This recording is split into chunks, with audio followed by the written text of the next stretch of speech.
is Max Access, where Mackenzie Barwell takes you closer to members of Forge FC off the pitch on the Forge Audio Network.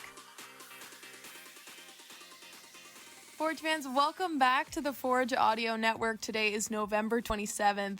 I'm Mackenzie Barwell, your host, and for today's post-season episode of Max Access, I am joined by Noah Jensen. Noah gave me some good insight on his personal experience on the 2023 season, his confidence going into his third year now with Forge FC, and of course, an in-depth day in the life, which was honestly my favorite part. So a big thank you to Noah for joining me today. This is his second appearance now on Max Access, so first recurring guest. Thank you all so much for tuning in. As always, enjoy today's episode, and I'll be back to check in same time next week. Okay, I just had to start the recording because you asked me if there was going to be trivia, and I literally have in my opening line, with your permission, there is none in this video. There's none? Well, I feel like you were the holder of the trivia, and so I've got questions, ready to go. Okay, fine. Okay, do you remember what the capital of Alaska is? Juneau. There we go. Yes. And you know what? Good I for was you. rewatching it yesterday, and I thought to myself, I was really upset that I forgot. So especially considering you went. Yes. And I knew that, and I think I just completely blanked. But coming into this episode, I wasn't ready to provide you with questions. But if you have one or two that you want to share with the Forge Audio Network, I'll let it slide. Well, I was just, do you remember the... You just looked them up, didn't you? Well, you...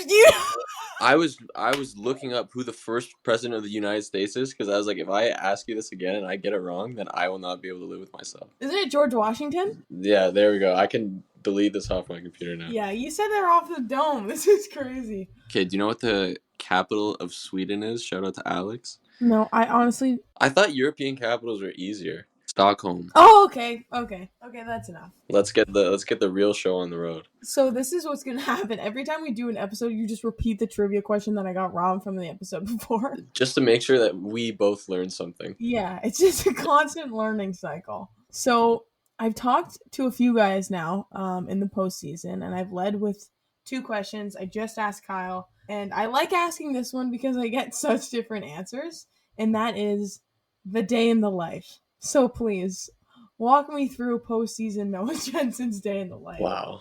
Well, okay. So, in a condensed version, I wake up maybe at 8:30. That's being generous. Mm-hmm. Sometimes I just wake up and I'm like, I'm going to lay in bed for a bit. But that's out of the way. Make breakfast. Okay. Then I go to the gym, LA Fitness.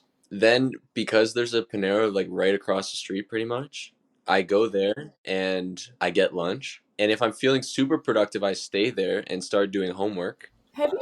Sorry to interrupt, have you had the mac and cheese from Panera? Yeah, so mac and cheese is a top 3 from Panera. The broccoli mac and cheese is all right, but it's not the same. Oh man, it is so good. Well, it's like a if you know, you know kind of thing. So homework at Panera, that's what gives me my purpose in my day. Wow.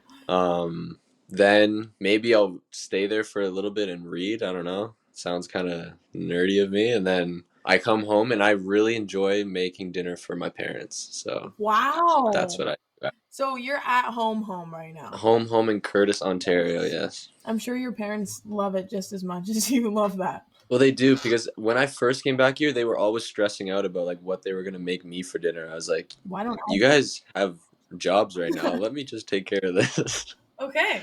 And if you have this conversation with Ali, I'm sure Ali could attest for this because he's seen my cooking firsthand.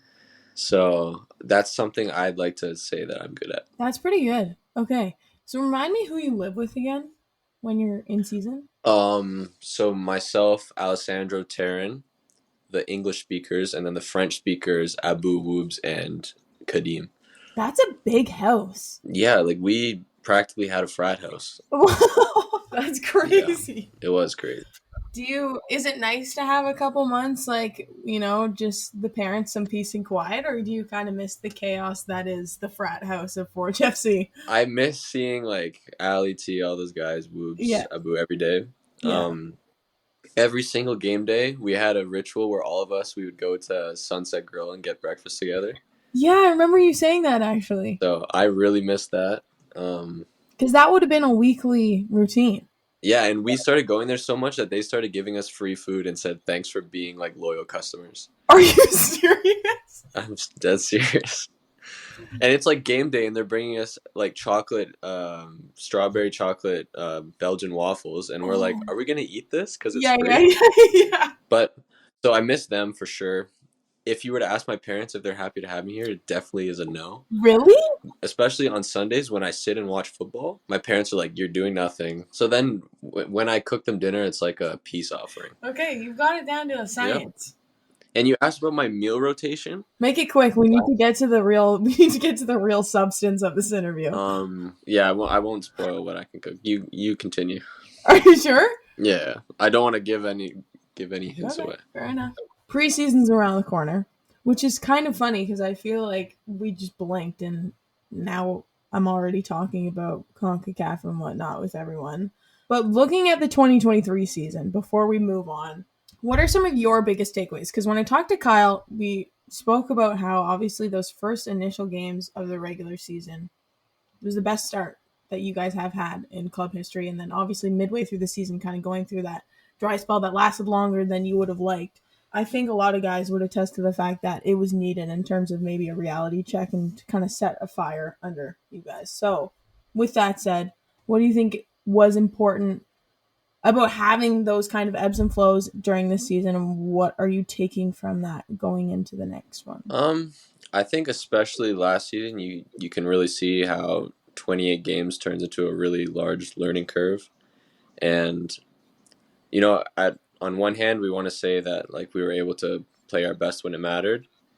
But on the other hand, if you were to ask every guy in the locker room if we were, like, truly proud and happy of ourselves at some of, like, not just the performances, but just the lack of consistency that we had throughout the season, I don't think anyone would say that's what we wanted. And so, for me personally, like, trying to raise that level of consistency is what's going to be the big change for us going forward.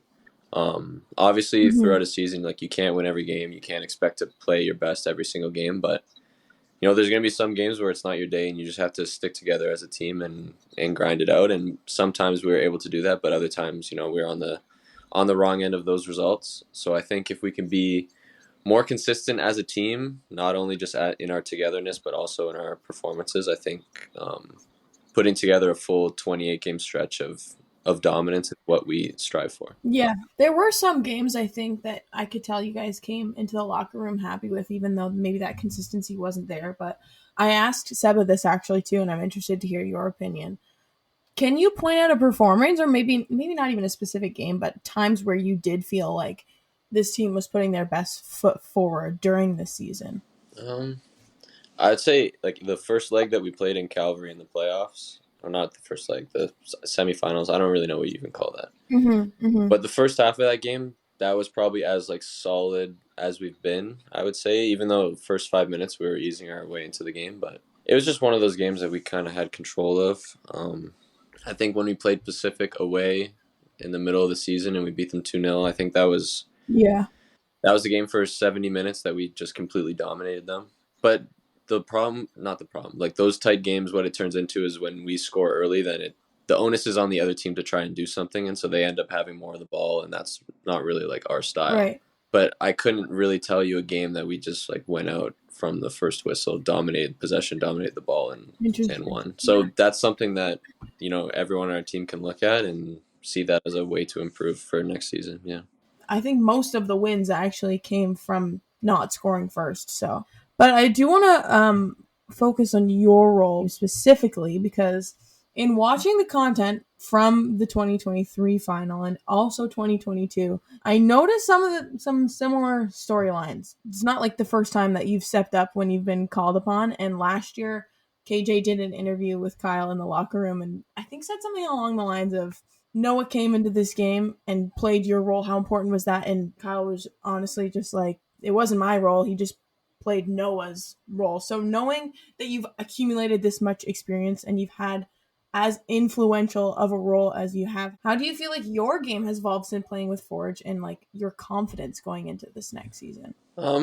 I think for sure over like looking back at the 2 years, I could say that as a player, I've matured a lot. Last year being in my first season as a professional, like having guys like Bex and Ash in a locker room being able to teach you like the small things about being a pro that you don't really understand until you get into that environment, I think was really helpful to me. And last year, I was able to play a little bit of a role, but I knew that if like there was an opportunity for me to be called upon to step up, that I'd be able to do that. And obviously, unfortunate for Kyle to get the red card in the semifinals, but like being there that day, I wasn't even in the roster, but I knew that like for the next 2 weeks, I'm gonna have to work my butt off because I'm gonna play in the final and we're gonna win. And so for that part, I think it's a part of my mindset, I would say, of just being prepared for whatever could happen. Because even this year, like when Kyle was suspended for the first couple games of the season, I knew that there was an opportunity for me to play, and I was able to step in, score 3 goals in a week, and that's probably the best week of my footballing career so far. So hope for many of those moments going forward. But I know that at the same time, my preparation is top, and I'll be ready for whatever's thrown at me. We've also had conversations about traveling for soccer, and I know you've done it a few times before. Obviously not at the same level, but let's look at CONCACAF quickly. I think you mentioned the draw being on the 12th or 13th of December. So until then, we don't actually know what's going to happen, but that experience in itself is special, and going out of the country and playing somewhere else. What are you excited for? Well, I think for myself, just looking back on it a little bit, playing against Cruz Azul last year in the Azteca was probably one of the coolest experiences of my whole life. And for me to play my first minutes as a professional in that stadium in front of 35,000 people That is was actually crazy. insane to think. Yeah. Like it's tough to put it in perspective because like before then I had never had any experience as like being a pro or like my games at university when we'd have like 3,000-4,000 fans. And then next thing you know, I'm getting subbed on in front of 30,000 people just whistling at me. So I think like I'm sure the guys who have played in these CONCACAF competitions will say that they're very special, like being able to go to these foreign countries and play against top teams. It's something that you can't take for granted, but at the same time, we're not really there to just enjoy the experience. We want to do something a little more this year, and I think that we're definitely capable of it. We have players that can compete at that level, and I'm sure that everyone will be locked in, ready to go as soon as we come back, regardless of who we're playing. Yeah. Now, having the opportunity to come in and represent the CPL on the stage is really cool, obviously, because there's only 2 teams doing it. But what are some of the challenges that come with that? Because the reality is you're used to playing against the same 7 teams from this league, and then you go into a space where you're not very familiar with the playing style of a lot of these opponents. So what makes it difficult about being in that position? I think the most difficult thing is that our season really does not align with this competition. And I know that it's the same for MLS clubs, and I understand that, but like for us to come in, so last or 2 years ago when we did it for Cruz Azul, like we came in and we trained for a month at Players Paradise, and then next thing you know, we're playing at the Azteca, which the elevation is like 1,300 meters or something crazy like that. And so, like you don't really have time to prepare for the exact moment, but like that you're gonna have to on the day put out a good performance. And granted, we did that. Obviously Cruz Azul was a fantastic opponent. We could have gotten a result against them at home, which would have been a huge testament to just this club and where this club aspires to be. But yeah, I think just the whole hecticness of the month leading up to that game is probably the most difficult part, especially if you get a team that plays like in a warm climate. There's not really anything you can do to prepare for that. Okay, see, this is something that Seba talked about too, and I feel bad because I kind of clowned him a little bit because he kept talking about the weather, and I was like, okay, man, I get it. But he's not wrong. Like, that's just something that you can't prepare for until you're there and you just get accustomed to it. It's like when the CPL would schedule us to play at home at 2 p.m. in the middle of July. Right. And we would have to be going out to 40 degrees on the field and playing 90 minutes on that. So Yeah. there's nothing you can really do to prepare for that stuff. You just have to get there, Go and do it. roll your socks up, and hope for the best. Okay. No, that's pretty much it. I have a few other ones, but they're just more personality questions, and I feel like we already answered most of them earlier today. Okay, so you're gonna ask them, or you're not going to? Hey, I'm gonna ask them. Let me answer. Okay, let's go. Now, aside from waking up, grinding at the gym, and eating breakfast, do you have any other postseason hobbies? See, I could say the exact same thing I said last time and said that I just love doing homework. Is that what you said last time? But that's not true. Oh my gosh. But swimming, maybe? I swim a lot. Okay, that's a good one. Yeah, I don't know if that counts as a hobby, though, because I suck at it. Like, can you stay above water? Yeah, but, like, I'm just not a very good swimmer. That's what I'll say. I think I got to, like, level 5, and then that's when I quit when I was, like, 8 years old. Yeah, I'm going to stick to land training. This is also a classic one I've been asking, is waking up or sleeping in. And well, I just don't know if I believe you if you say waking up early. I don't know. It's tough because for 8 months of the year, I won't want to say I torture myself, but I wake up at a crazy hour to get to the stadium early. Yeah. And so, like, do I feel like I deserve to sleep in a little bit for a month? Yeah, I feel like I deserve it. So, as much as I do like getting up early and accomplishing stuff, I think for the month of November I can relax. Okay. So, yeah. So, no, for November, sleep in. And I hope Seb said sleep in because that's about all he does. Yeah, because he was like, no, I think for the most part I get up early. I was like, we're recording this at 11 and you just got out of bed, brother. Like, what? It's because he knows Coach is going to be watching. Anyways. Okay, next episode, have some new trivia questions. Ready? That's a lie, because you proved to me this time that trivia is just not enough. I'm hanging up. Thanks for listening to Max Access on the Forge Audio Network. If you like what you heard, please like, follow, subscribe, comment, and share. When I first joined Sigma, the first trip that like we went on to go to the US was probably like a month or two after I had joined. And so like I didn't really know Coach Bobby like that well at this point. Obviously I live kind of far from Mississauga, like where the team is and everything. And so driving there, getting ready to go to Pennsylvania, we got off the highway and I realized I didn't have my passport. And so bless my dad, we turned around, drove back to my house, drove all the way to Buffalo, New York, and met the Sigma bus in New York, and that was probably Coach Bobby's like first impression.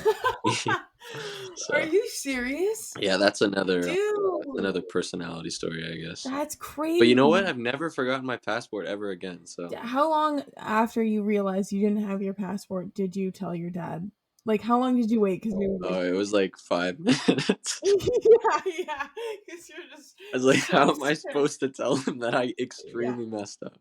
Yeah. Well, here I am, like 16 years old, talking to Bobby over the phone, like trying to sound like I'm not a complete idiot. So I've had a personal matter. Yeah. So the car is broken down, but we'll meet you in New York.